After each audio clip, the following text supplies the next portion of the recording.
Olá, gente, Nonata do canal Minha Luz Cresce. Hoje eu quero falar com vocês sobre a raiva. Lendo o livro Comunicação Não Violenta, tem um exemplo lá que fala sobre duas famílias onde parentes foram assassinados por causa de racismo. E o livro fala que uma família estava querendo muito vingança e a outra não. O livro vai discorrendo sobre isso. O que leva pessoas que passaram pela mesma situação quererem vingança e outras não?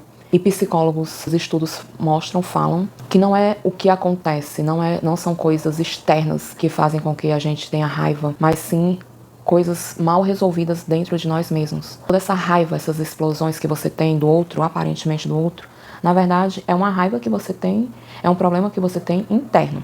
Eu comecei por esse assunto, mas eu vou expor algumas situações de raiva para você ver se você se enquadra em alguma delas, em alguma dessas. A primeira raiva mais simples, ao meu ver, de se resolver é uma raiva orgânica, que é a famosa pessoa enfesada. Aquela pessoa que não consegue ir ao banheiro. E sim, gente, o fato de você não conseguir ficar com o intestino preso por muito tempo realmente deixa a pessoa com raiva. E faz muito sentido quando dizem que aquela pessoa vive enfesada, porque ela realmente não vai ao banheiro. Faz tanto sentido e a coisa é tão verdadeira que se essa mesma pessoa fizer uma lavagem, uma limpeza, não sei se é lavagem o nome, se ela fizer uma limpeza, por quê? Porque o nosso intestino é considerado como o nosso segundo cérebro. Essa é uma raiva fácil de ser percebida e ser resolvida também, ao meu ver. Vamos para a segunda raiva. Borderline. Não sei se é assim que pronuncia, gente, porque eu odeio essa coisa americanizada, inglesada. Borderline é a pessoa que vive à beira de um colapso nervoso, vive à beira de ter um surto de raiva. E essa raiva, a doutora Ana Beatriz, eu vou deixar o link dessa pesquisa para vocês aqui embaixo, fala que a pessoa que tem esse tipo de raiva, normalmente é uma pessoa que na adolescência ela tinha picos de humor. Ela também se sentia rejeitada muito facilmente. E essa pessoa ia de um extremo ao outro. Como assim, Nonata?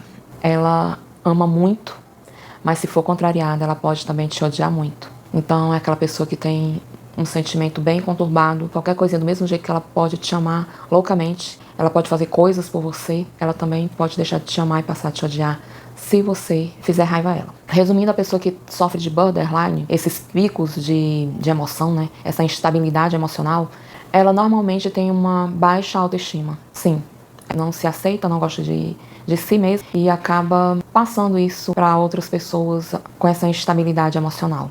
A doutora Ana Beatriz, ela fala borderline e também fala do transtorno intermitente. É um outro tipo de raiva, bem mais complicado. É aquela pessoa que se você derrubar um farelo de pão no chão, ela pode começar a gritar e ter um ataque de ódio, raiva. E depois essa mesma pessoa fica tão fora de si, ela vai te pedir desculpa como se nada tivesse acontecido. Por que ela vai te pedir desculpa? Porque ela realmente se arrepende. Ela não gostaria de ter feito isso com você. É assim assustador. O que as pessoas podem fazer durante o borderline ou o transtorno intermitente. Muito assustador mesmo. Mas a parte boa, esses problemas podem ser tratados com comprimido. O mesmo comprimido que a pessoa usa para epilepsia, se eu não me engano. Esse comprimido tem um efeito terapêutico que vai fazer com que a pessoa consiga se acalmar e procure uma terapia, uma ajuda para realmente se curar dessa coisa, dessa raiva que vem e toma conta dela. A raiva orgânica, a pessoa enfesada, essa que não consegue ir ao banheiro, curiosidades, coisas que eu achei bem interessantes sobre esses três tipos de raiva. A raiva orgânica, na explicação Linguagem do Corpo, fala que as pessoas que prendem fezes, que não conseguem ir ao banheiro,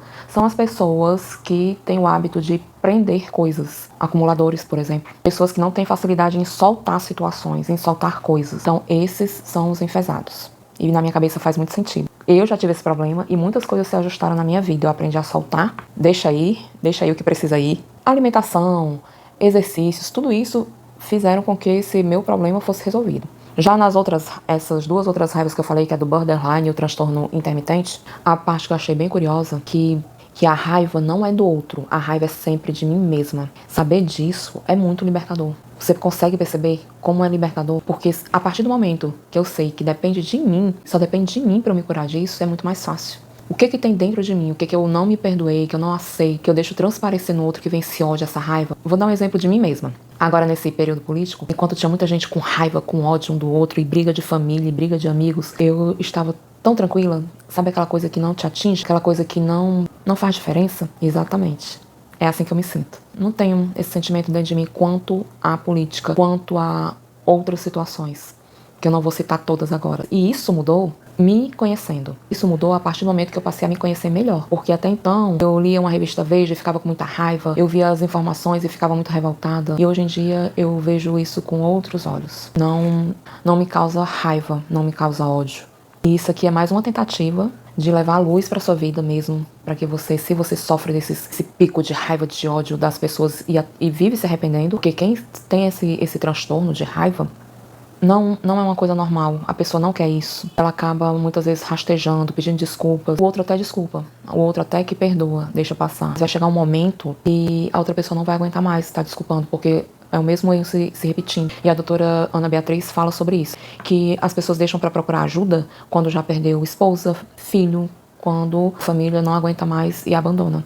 Se a pessoa corresse atrás antes, se a pessoa fosse buscar ajuda antes, ela poderia cuidar de forma terapêutica, teria ajuda para sanar esse problema.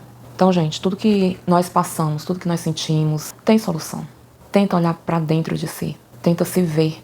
E eu tô aqui fazendo esse apelo porque eu hoje consigo curar muita coisa em mim, consigo ver muitas coisas em mim e não cair de cabeça em raivas, em medos, ansiedade. Então é isso que eu tento trazer para vocês. É isso que eu falo. A raiva, essa coisa de ter raiva da gente mesmo, quando eu tô aplicando o reiki, eu sempre falo sobre isso, quando chega no chakra cardíaco, que é muito importante que a gente se perdoe. A partir do momento que eu me perdoo, eu consigo perdoar o outro. Se eu tenho um olhar carinhoso comigo, se eu consigo ver minhas falhas, se eu consigo me perdoar realmente e rir até das minhas falhas, eu começo a fazer isso com o outro. E é tão bom.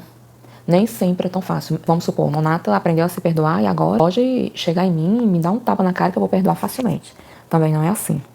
Mas vamos supor que alguém me faça uma raiva. Depois de alguns minutos, algumas horas, eu consigo ressignificar e entender que aquilo não é o que a pessoa quer fazer realmente. É impulsionada por má alimentação, impulsionada por má vibração, por maus sentimentos, pelo que ela come, o alimento mesmo, pelo que ela assiste e N coisas. Quando a gente faz esse processo de autoconhecimento, a gente começa a entender o outro. A gente se entende e entende o outro. Então fica mais fácil perdoar, fica mais fácil conquistar uma paz, uma felicidade.